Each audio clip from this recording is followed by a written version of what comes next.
I don't have a bunch of pictures of me from when I was younger.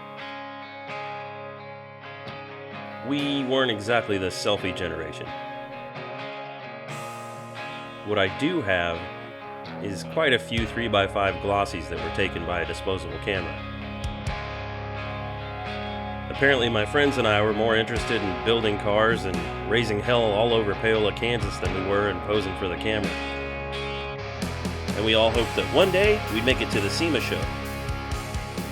After going back through these, I'm starting to realize why my parents were a little less than enthused with us some days.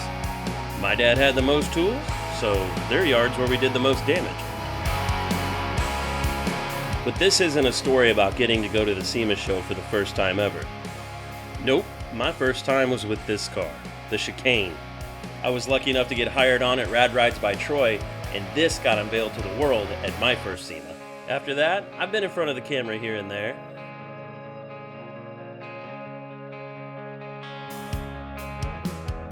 I've been to Sema 20 times, and I've even hosted a couple of Sema specials for the big automotive networks.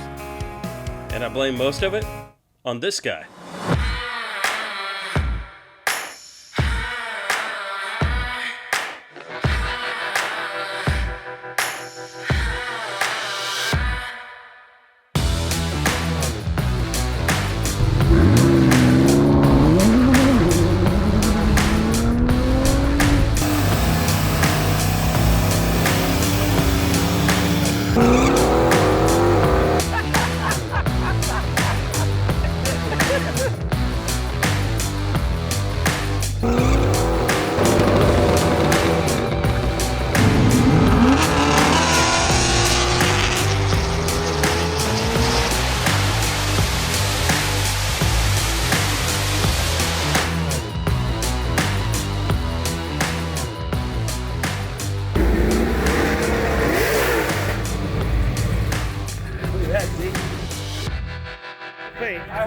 Oh, so ripped.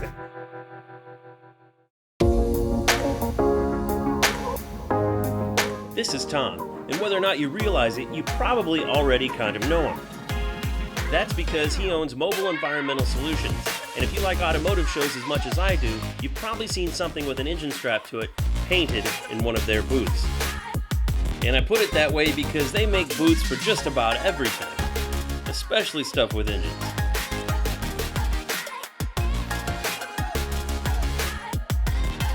They have a spot at Sema every year and are the reason that we get to tour Sema 2022 together the way I've always wanted to. I think that about covers the introductions.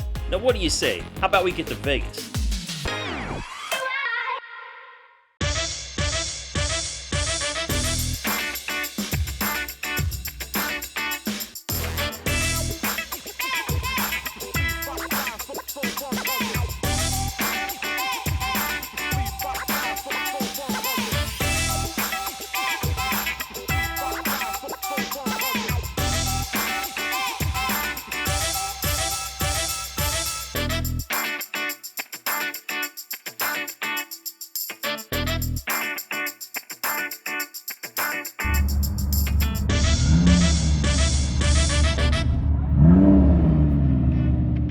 Okay, so we are here. Now, if only that pesky car would get out of the way so I can show you where we're staying, which is important because with over 4 million square feet of exhibitor space, it's the place to be.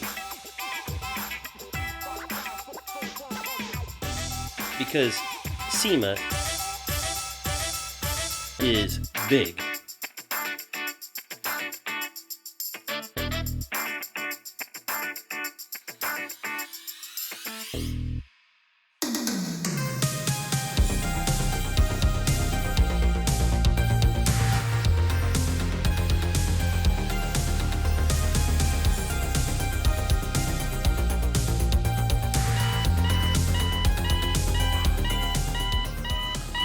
Now let's get started.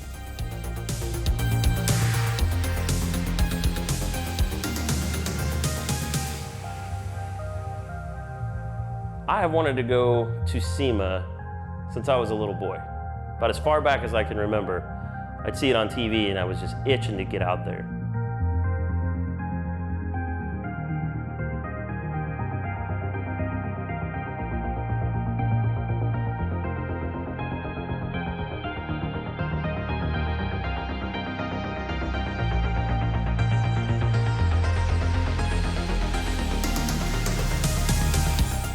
because I came out here with Tom, we're able to get a behind-the-scenes look at move-in day.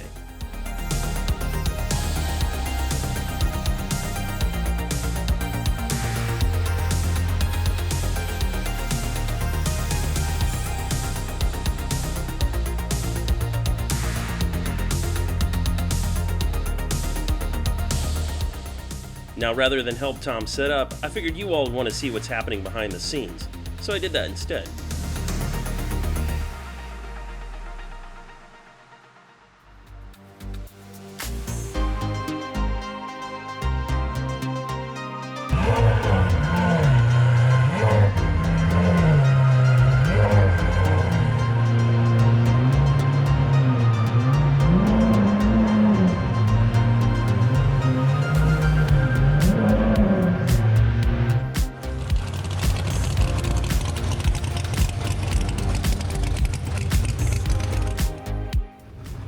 Being there while these high-powered machines find their way to the booths is a lot of fun.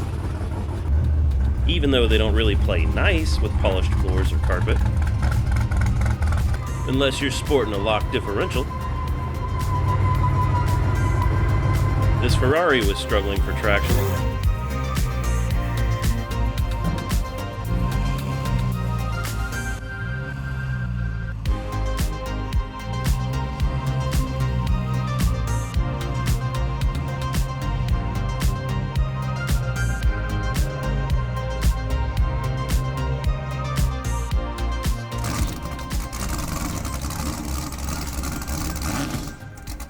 And this truck just made me want to cuss.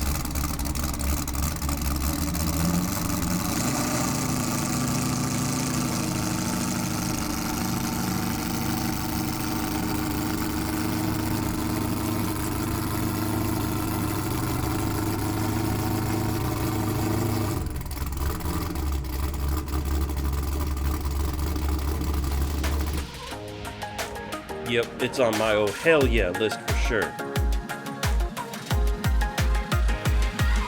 It's just nice to see something so different but well done. It appears to be what's left of a 67 to 69 F series, which is cool because we all know that Chevy trucks get most of the love.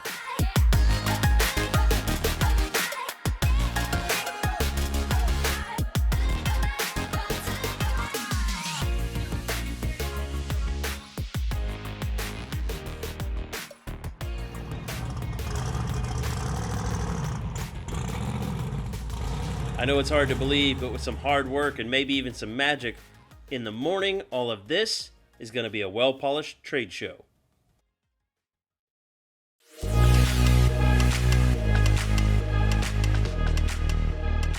One of the largest trade shows in the world is about to have its doors open. And once those floodgates release, the job of filming these cars unobstructed becomes a lot more difficult. Good morning and welcome to the Sema 2022. The show is now open. That's because once these awesome folks hit the floor, we're going to need a little magic of our own to make shots that look like these become shots like this.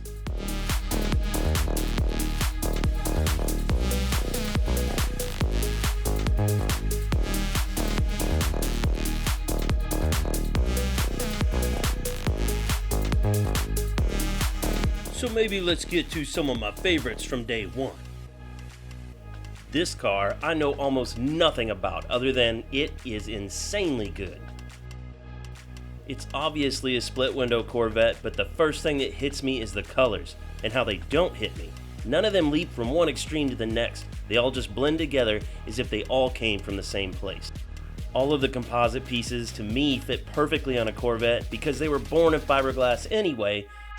Supercharged LS3 under the hood, big power, reliable, and incredibly simple and detailed looking. Tons of work went into that one. Interior, perfect, modern looking. Nothing looks homemade in this. It looks like a contemporary, high-end sports car on the inside. Not gaudy, just function and quality.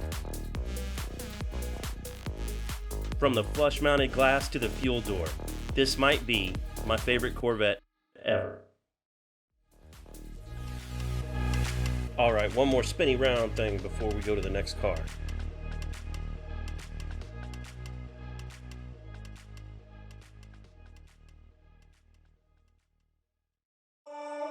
That's not it, it's just cool.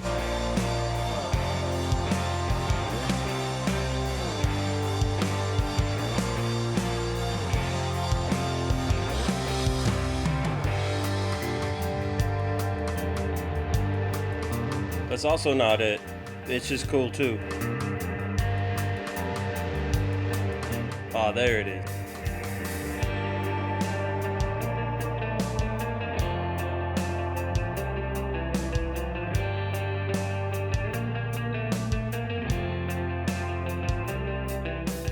Okay, having been in the industry can sometimes bite me in the butt because I hear things and I don't know what I can and can't talk about. But this car has some really cool stories behind it.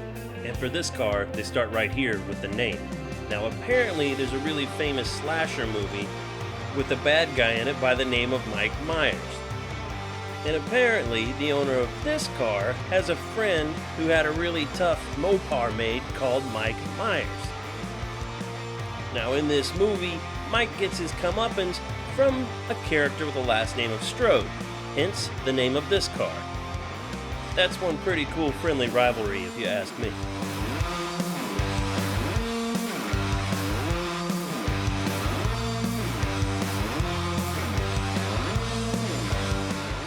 Built by the Ringbrothers, this is actually a completely new car. It is only based on a '69 Camaro. It has a carbon fiber body and is actually 5 inches wider than its muse at the quarter panels. Propulsion comes from a 1,000 horsepower blown LS3, mated to a 6-speed manual. I do love me some manual transmission. The interior in this thing, as with all Ringbrothers creations, is just top notch. Once again reminiscent of the '69 Camaro, but totally new. In fact, the only thing I think that came from a pre-existing car was the side glass.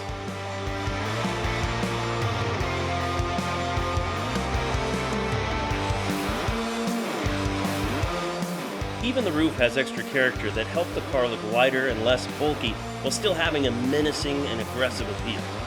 Very cool.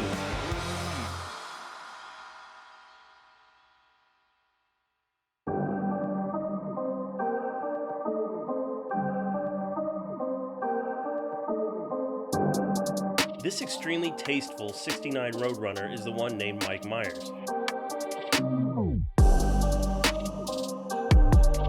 It's owned by and was built for actor Kevin Hart. Being a movie star is cool, but what makes him cooler in my book is this guy's taste in cars. And what's even cooler than that is the fact that he's having some very serious cars built. They're fun to look at, but that's also very good for our industry, and very good for some friends of mine. 4 of his cars are on display here at Sema, and they are all exceptional.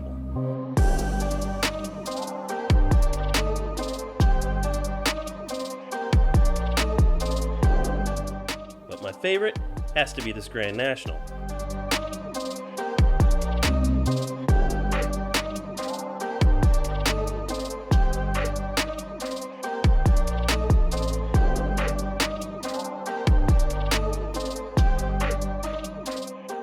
G-bodies are finally starting to get some of the same love that their muscle car ancestors are used to receiving. Because of my age, it's probably just nostalgia talking here, but I always considered G-bodies really cool cars. I mean, they're steel construction, rear-wheel drive, and 2 doors, available with a V8.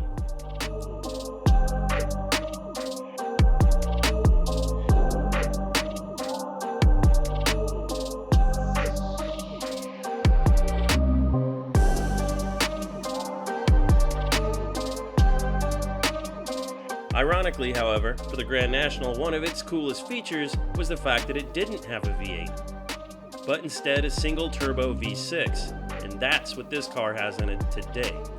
Though they did choose a more modern power plant from an ATS-V, it's still a single-turbo V6 GM engine, and for that, I think it's beyond a perfect fit.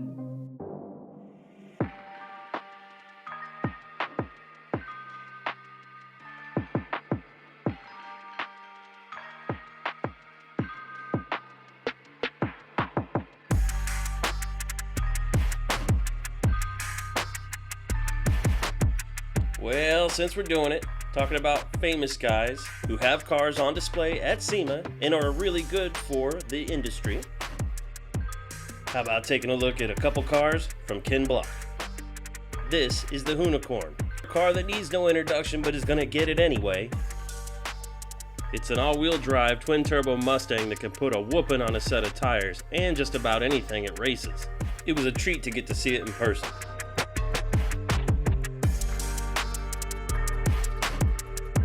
And this pretty little pink nightmare packs some serious punch. This is the Hoona Pegasus.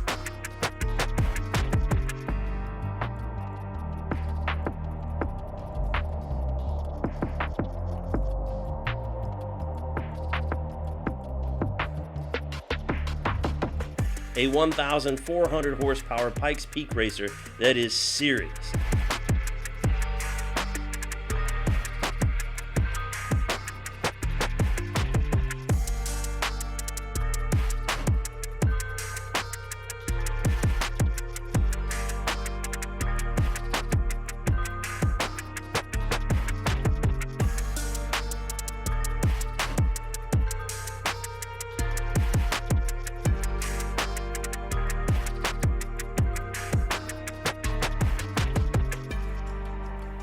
Just incredible.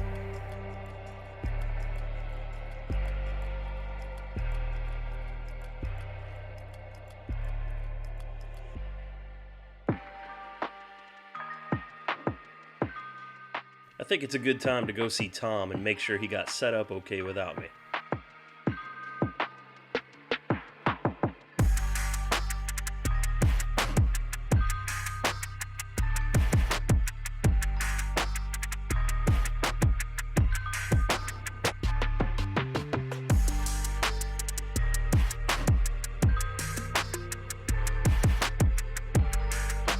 So we found Tom, but he looks busy. So let's check out the spread. Now this is the 23 by 15 foot booth. This is basically identical to the booth that this blue Vet was painted in.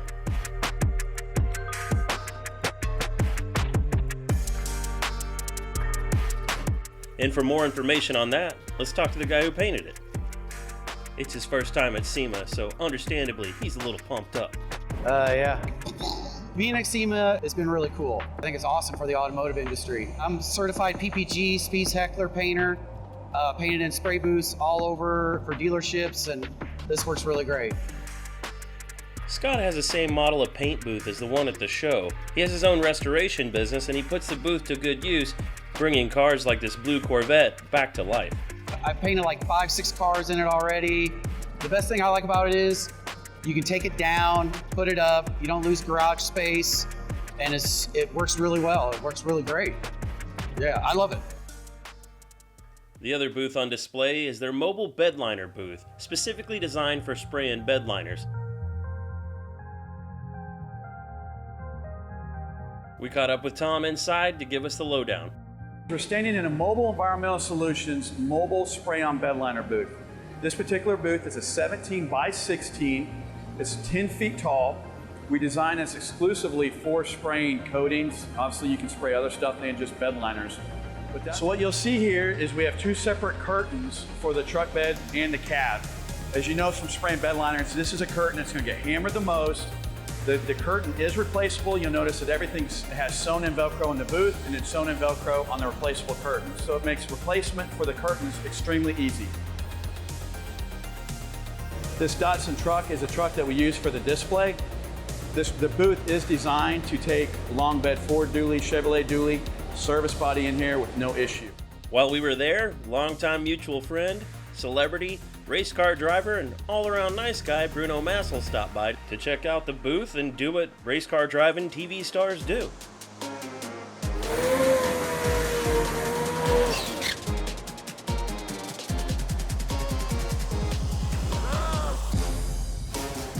Sign autographs and take selfies. What else do they do?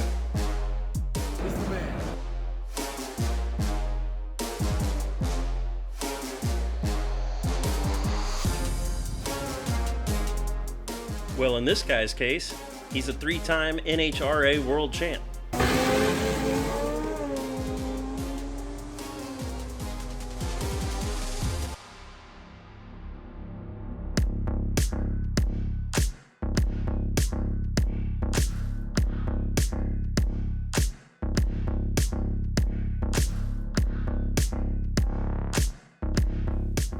Sema outside is a whole different animal.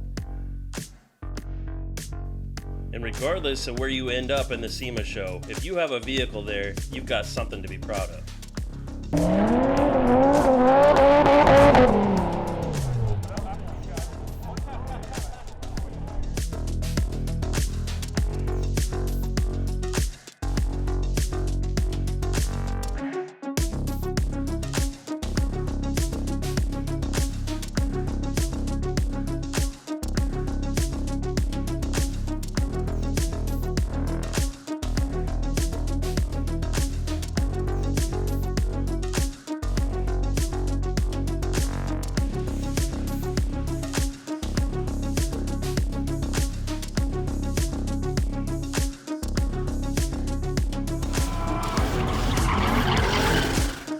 I told you, a whole different animal.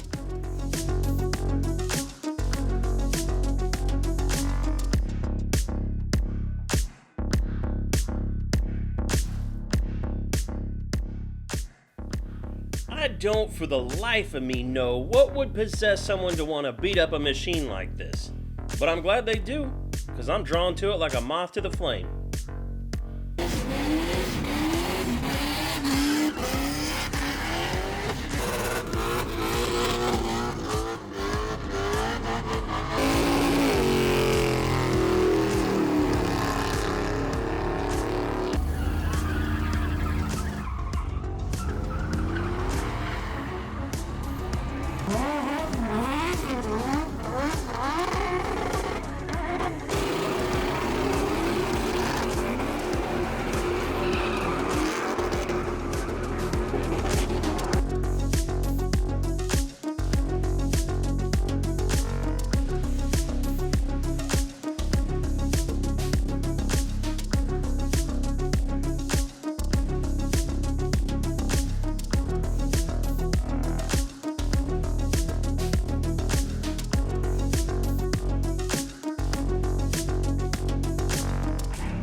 I can honestly say, never before have I seen a Tahoe with 4 big dudes in it move like that.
Let's watch some more cars get beat on, but this time with a little more discipline. We're going to head over to the Optima Ultimate Streetcar Invitational.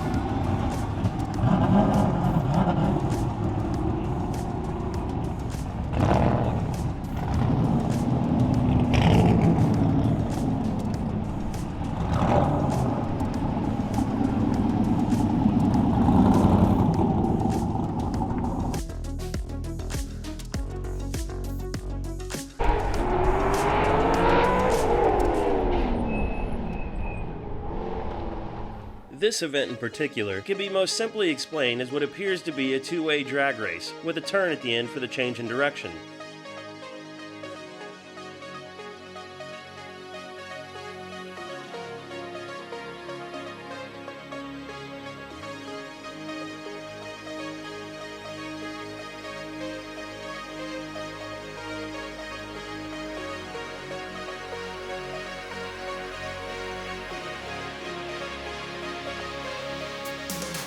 Then the vehicle has to come to a complete stop without shooting over the line.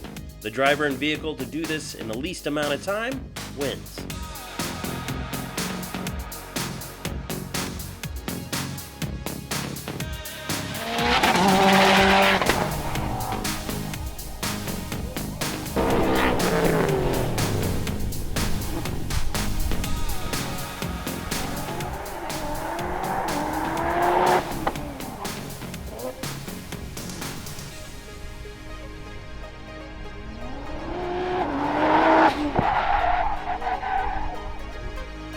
There are several different classes and a variety of vehicles that run.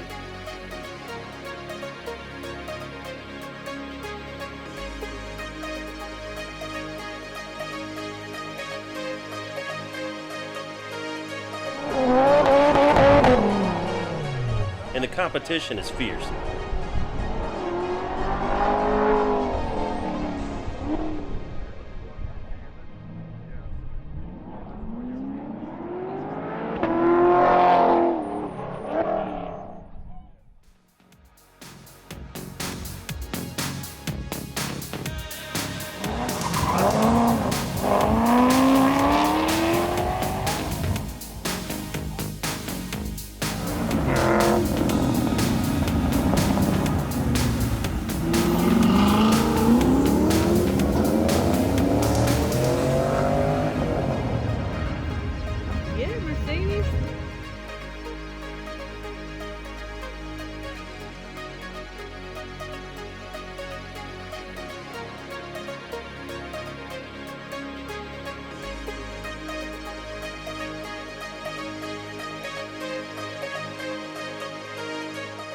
Well, there you have it. Sema outside is heaps of fun and enormous as well.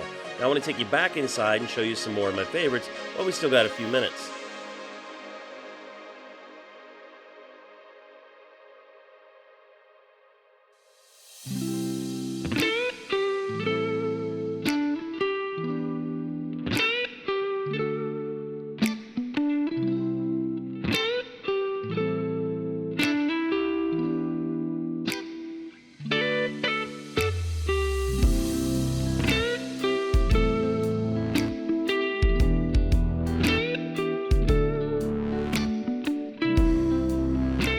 I'm wondering if someone left this truck in the wrong spot. It looks like it should be outside tearing it up on the autocross with the others. Either way, I really like this truck. Look at how the wheel arches just shoot straight back, reminiscent of the Porsche 917. That's not the only design element that makes this thing look like it belongs out at Le Mans. Now if only they allowed trucks. Most of them being pretty obvious, so I'm just going to let you drink this one in.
Alright, now I know I said no more Grand Nationals, but no, I didn't. I said no such thing. I saw this one on move-in day and I fell in love.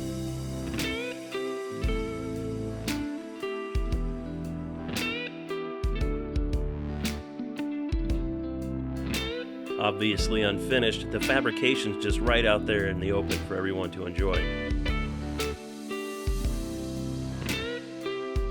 Check out the new filler panels. They're now made of metal and integrated right into the body. Seamless.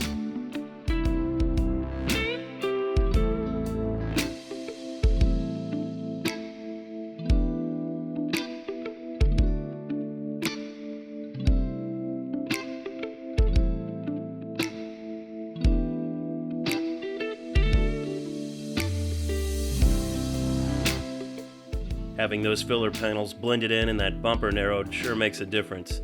Now this is another one of those rumor has it cars, and rumor has it this was an original GNX, a very low mileage one at that. It's kinda sad, but at least now it'll be immortalized as one of the most badass Grand Nationals on the planet.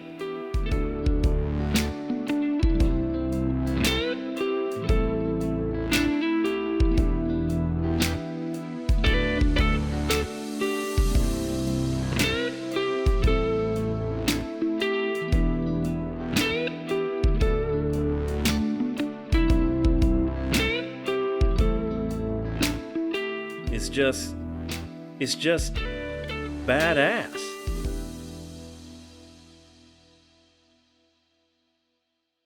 Okay, now you want to go see probably the coolest flathead V8 ever made, and in its class it's also the fastest. And that's why I followed it all the way to the Bonneville Salt Flats.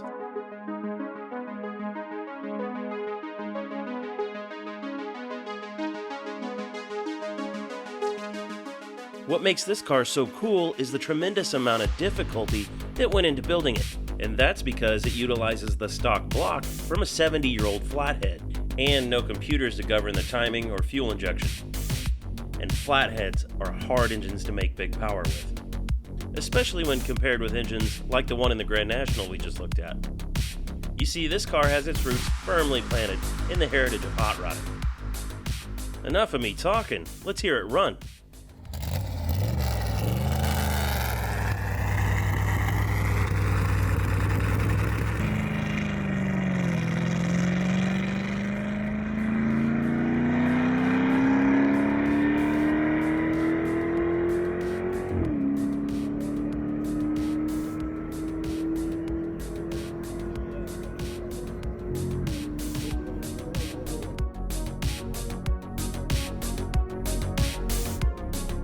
It's always so cool to see a project that you've been around find its way not only to completion, but onto the Sema floor.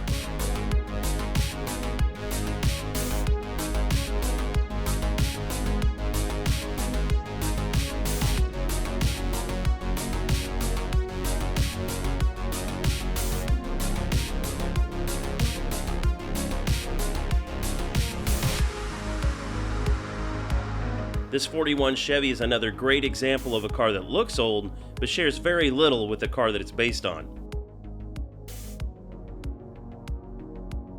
From its modern direct-injected V8 to its 10-speed transmission, virtually every square inch of this car is brand new. As you've seen, whether it's in bare metal or finished, this is the type of craftsmanship you can expect at Sema.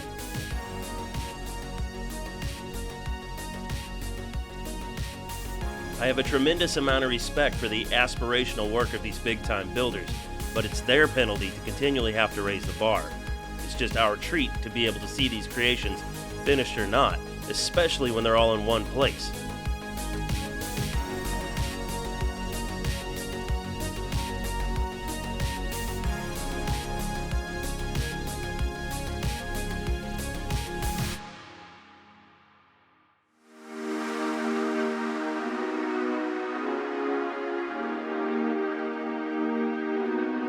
There are a number of competitions at Sema for crowning best of the best. And some of these cars, in fact, remain hidden from public view until just the right time for their unveiling.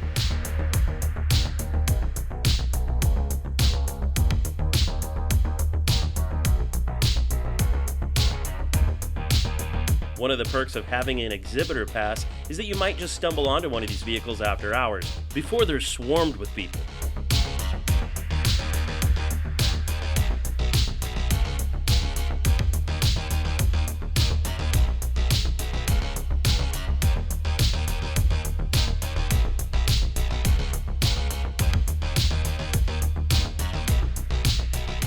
these cars are all gathered for one of those competitions that I was talking about.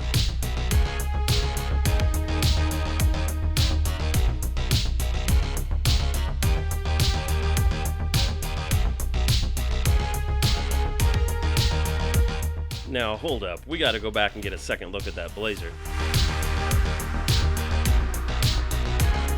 What? I mean, this thing's just ridiculous. Come on.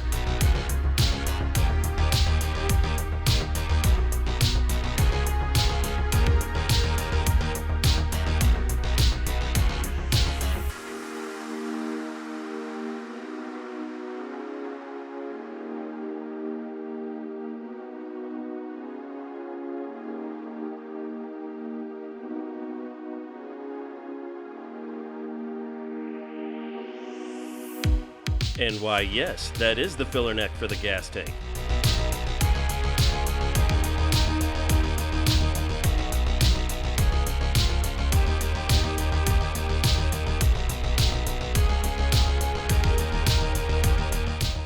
Ah, dang freaking coolness overload.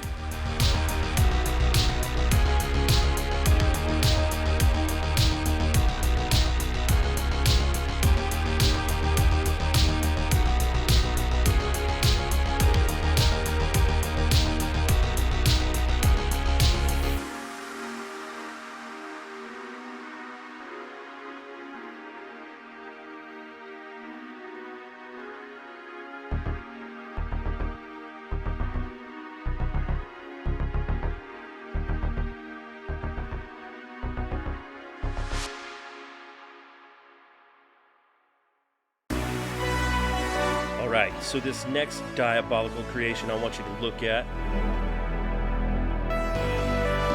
is what I think would happen if this thing and this thing had a super badass baby.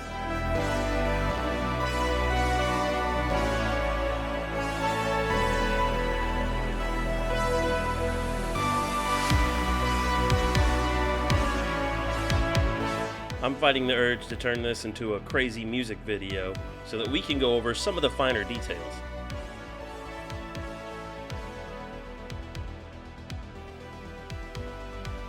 Here's why I think this thing is so significant. There's craftsmanship and detail everywhere, sure, but there are in other Ringbrothers builds as well. It's the risk associated with doing something that's so edgy, so groundbreaking. But they pulled it off, and that's an understatement.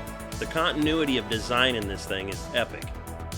From the way the grille flows into the hood, to how aesthetically pleasing that 180-degree exhaust is. It pairs so well with the shape of this thing, and I absolutely love it.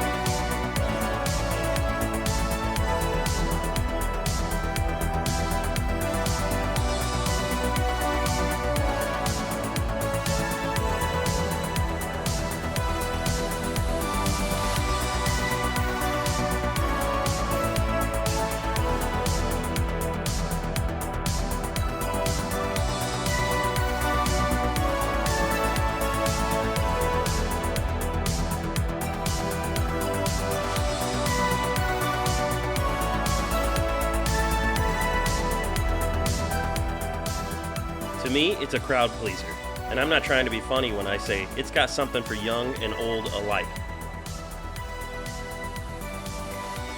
Even people who don't care about cars would give this thing attention.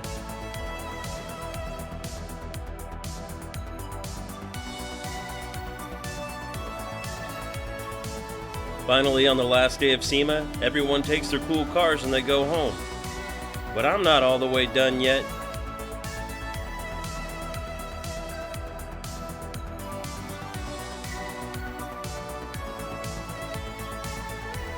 That's because this year, I'm going to give an award of my own to my favorite vehicle at Sema. Can you guess which one it was? And to everyone, thank you so much for watching. I sincerely hope you enjoyed seeing Sema through my eyes.